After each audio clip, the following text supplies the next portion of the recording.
I have just finished reading a book written by Danielle Steele.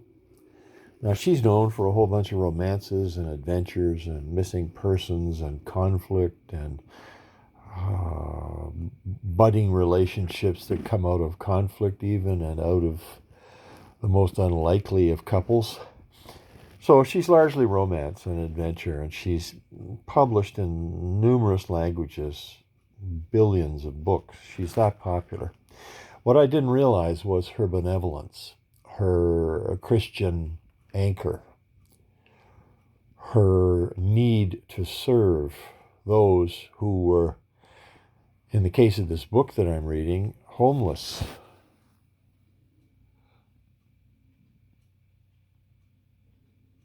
And she did this for several years, and the organization, the group of volunteers, became known as Yo Angel. They'd go out in vans and they'd hand out black bags full of stuff that was necessary for those on the streets. And they also just demonstrated a lot of compassion. They even got to the point that they handed out to everybody, first at Christmas and then at other times of the year, teddy bears. A personal thing, a touching thing, a thing with memories, a thing that you wouldn't think some big ornery guy would want to take and hold to his chest, but so many of them did. Anyway, what I want to do is read near the end of this thing, and it sort of summarizes the heart of Danielle and the marvelous people she met who were, for various reasons, out on the streets. In conclusion, none of us can change homelessness single-handedly. Even working together, it's a huge, complex problem that will take years to solve. More funding needs to be made available to programs and agencies assisting the homeless. Both in and outpatient facilities need to be available for those who are mentally ill.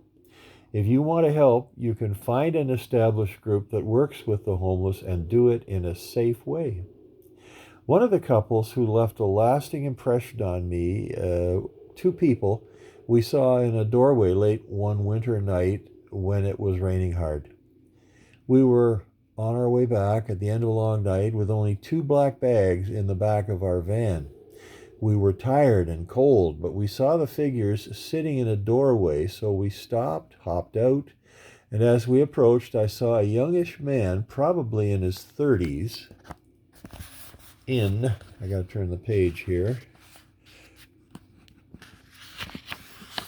Oh yeah, drop it, Doug. That's all right. Here we go.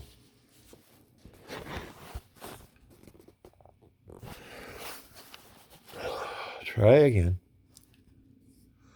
In a t-shirt and jeans and rubber flip-flops, soaked to the skin.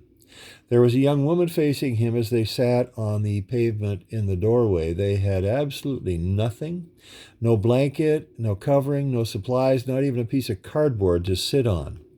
The young woman was crying, shivering, and as we approached, we could hear him speaking softly to her. We saw him put his jacket around her shoulders, and with one hand he was stroking her hair. His voice was as gentle as a mother's as he told her everything would be all right. As we approached, and she looked at him in despair. She was wearing his jacket and shivering, and he kept telling her it was going to be okay.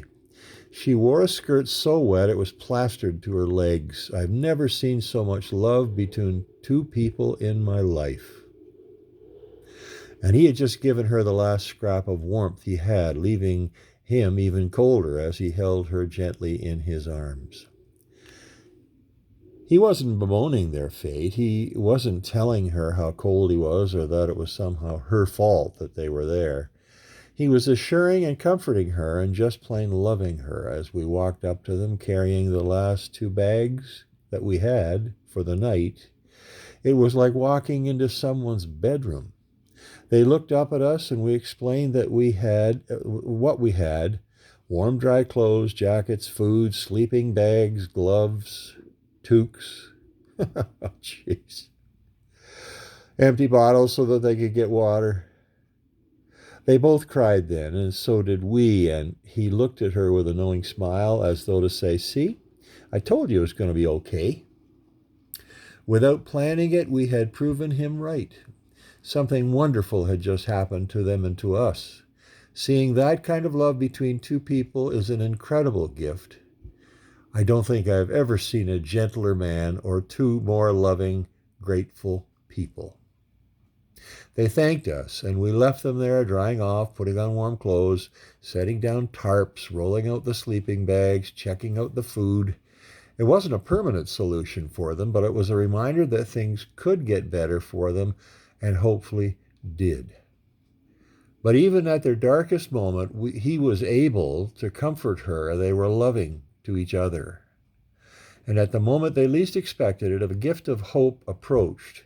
I've never forgotten what I saw between them that night, just as I haven't forgotten the others. But that young couple defined love for me.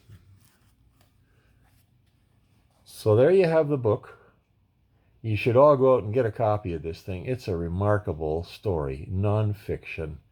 And you know, I can relate, having been on the street doing my busking thing. I've met many people without a fixed, comfortable, dry home. And some of them are so very gracious and so very patient.